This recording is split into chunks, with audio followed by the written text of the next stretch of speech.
that question is below the belt, and I'll tell you why.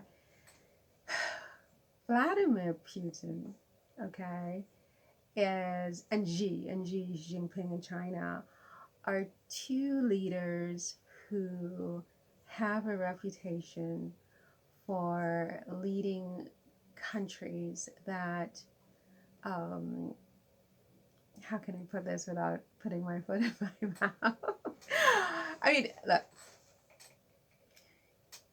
America is not an authoritarian regime, and neither is England, and neither are any of the countries in the West that participated in this conspiracy against the rights of millions of undefended civilians between 1619 and 1865, who were deprived of all of their rights, including their civil rights, their constitutional rights, their property rights, their labor rights, the right even to be a part of the human species. Approximately 17 million people, as I said, are equivalent to or exceed the entire population of modern day Sweden, plus the entire population of modern day Armenia, plus the entire population of Jamaica in the Caribbean, plus the entire population of Montenegro combined. I mean, that's approximately 17 million people, and according to a lot of estimates, it's approximately that number of innocent, undefended civilians who had done nothing wrong, whose rights were deprived, including their human rights, of course, their civil rights, their constitutional rights, their property rights, their labor rights, by their de facto employers and by other private citizens who had the statutory and apparent authority of powerful governments and monarchies that still exist today and that are traceable today. Traceable in the sense of the relatives of these civilians can be traced quite easily, and the governments, which I believe are continuums. Every government is a continuum, even though the specific government official is no longer in office, continues. The government is not dead. Okay, so with that said, this question about Putin and Xi Jinping in China, I mean, look, okay, maybe I wouldn't have written the book if I lived in Russia. Why wouldn't I have written the book? You're trying to get me into trouble. I guess you are. Yes, you are. Why wouldn't I ever have written the book? I think, quite in all seriousness, I would be more afraid. I am afraid to write it, even though I'm writing about America and a democracy, a rule of law, a country of ideals like equality, liberty, justice for all, etc. The greatest country in the world, etc., the greatest democracy, etc. Yes, I'm terrified to write it. I'm banking that I'm dealing with reasonable people. And by the same token, when I think of a man like Vladimir Putin, I don't necessarily think of him as a reasonable man, in the sense that everything I've been told about him in the media and in the books is not a man of reason necessarily. I mean, he sounds really scary and like someone who wouldn't respect human rights. And if Russia had been the kind of country or empire or government that had engaged in this kind of conspiracy against the rights of so many millions of civilian people who happen to be packaged in humanity that looks like mine, I would be, and I'm now packaged as I am, and I'm writing this and taking it to Vladimir Putin. I mean, I'm not completely out of my mind, Oh no, I mean, I would probably not do it because you know, Vladimir Putin. I mean, can I just tell you? And this is a secret. Don't tell anybody I said this, but I have always had a little bit of a soft spot for Vladimir Putin, only because I see him as kind of like a bad boy, And I kind of like bad boys from a distance, you know, and he's, you know, I see him, like, I remember him in this helicopter putting out fires in the Russian forest when there were these wildfires, or he goes swimming like in the dead of winter. And sometimes that time when he had the dogs circling the German chancellor, you know, things like that. I mean, I didn't think that was appropriate, but all of those things together paints a picture of the man, you know. And so um, you know, I've never like hated him, but I would never write a book like this and go to him about it. No, I'd be afraid. I'd be like, oh my gosh.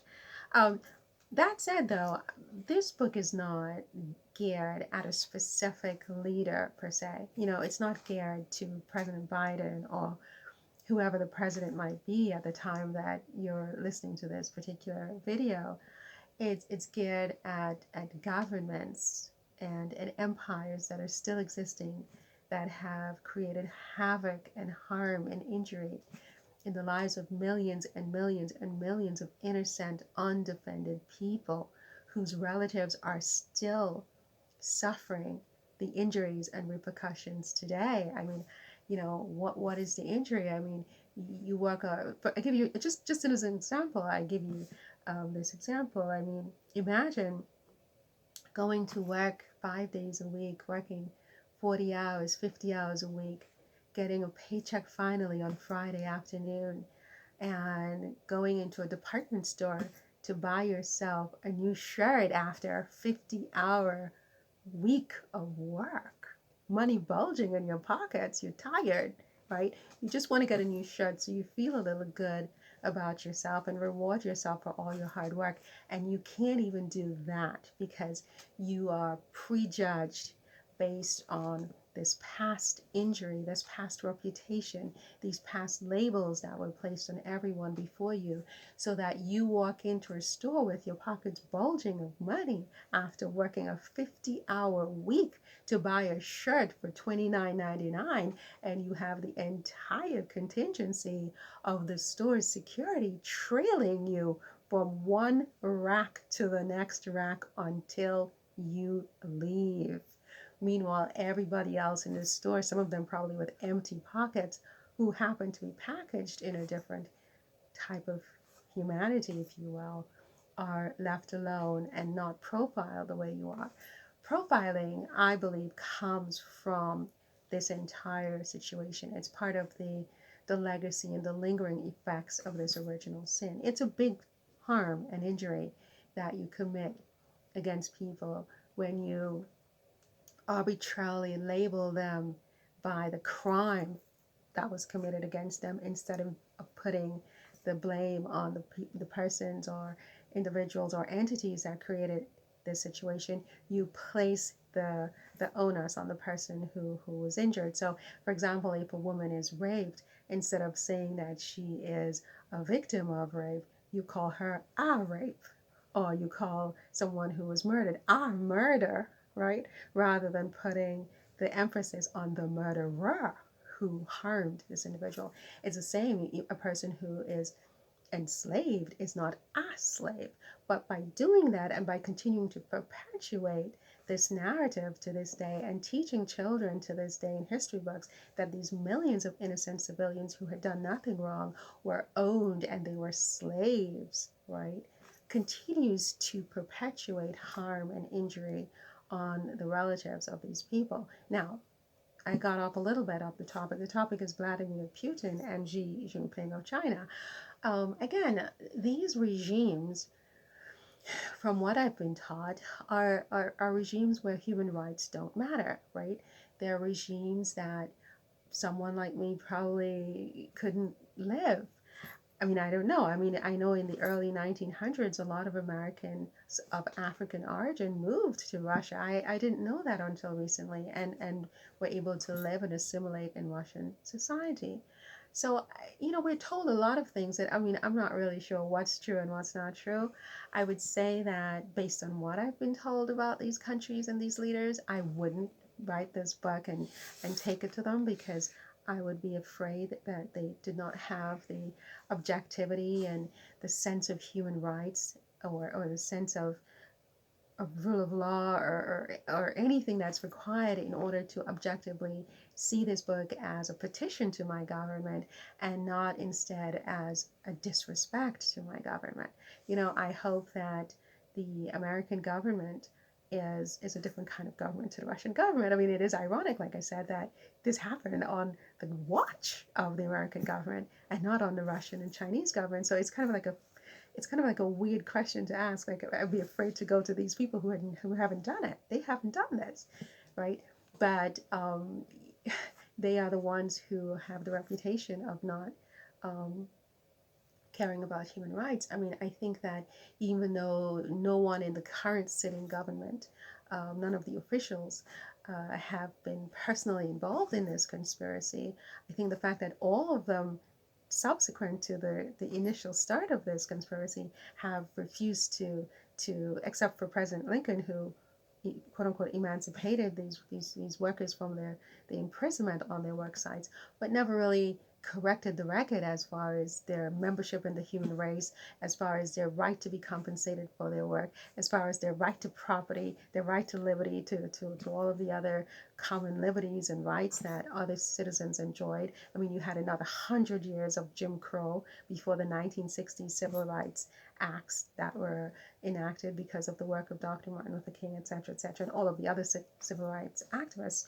But again, I keep going away from Russia and China. I would have been more afraid to write this in Russia and China, but I find it incredibly ironic that Russia and China never did anything like this, and Russia and China never professed to care anything about human rights. And and my government says they care about human rights, but want to hear absolutely nothing about the rights of these people and restoring their rights, even retrospectively, to say that they were part of the human family, they did nothing wrong, they were entitled to the right to have rights like everybody else, including labor rights, including property rights. Their children and their relatives had a right to inherit their property. This is normal in any civilized jurisdiction and regime. And so for me, it's a question of, what do you mean that you are more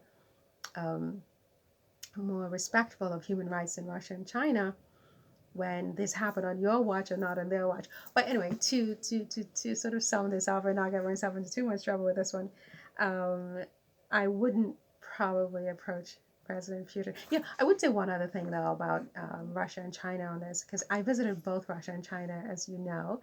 And I was very surprised in both cases, because I have been taught about these countries. I expected to see curtains, literal curtains of iron in Russia, and I went to St. Petersburg, and it was such a normal place with normal human beings and such a beautiful city. I was shocked. I was speechless. And China was very similar. I was in Beijing, and I just saw families working out in the public parks and people just living.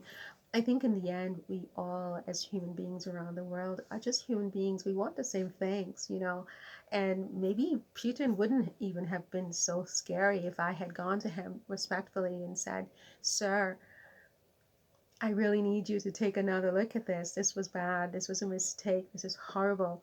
It's a horrible record. It's something that's still ongoing. People are still being held to this label, and you have to go back and correct the record for the current children."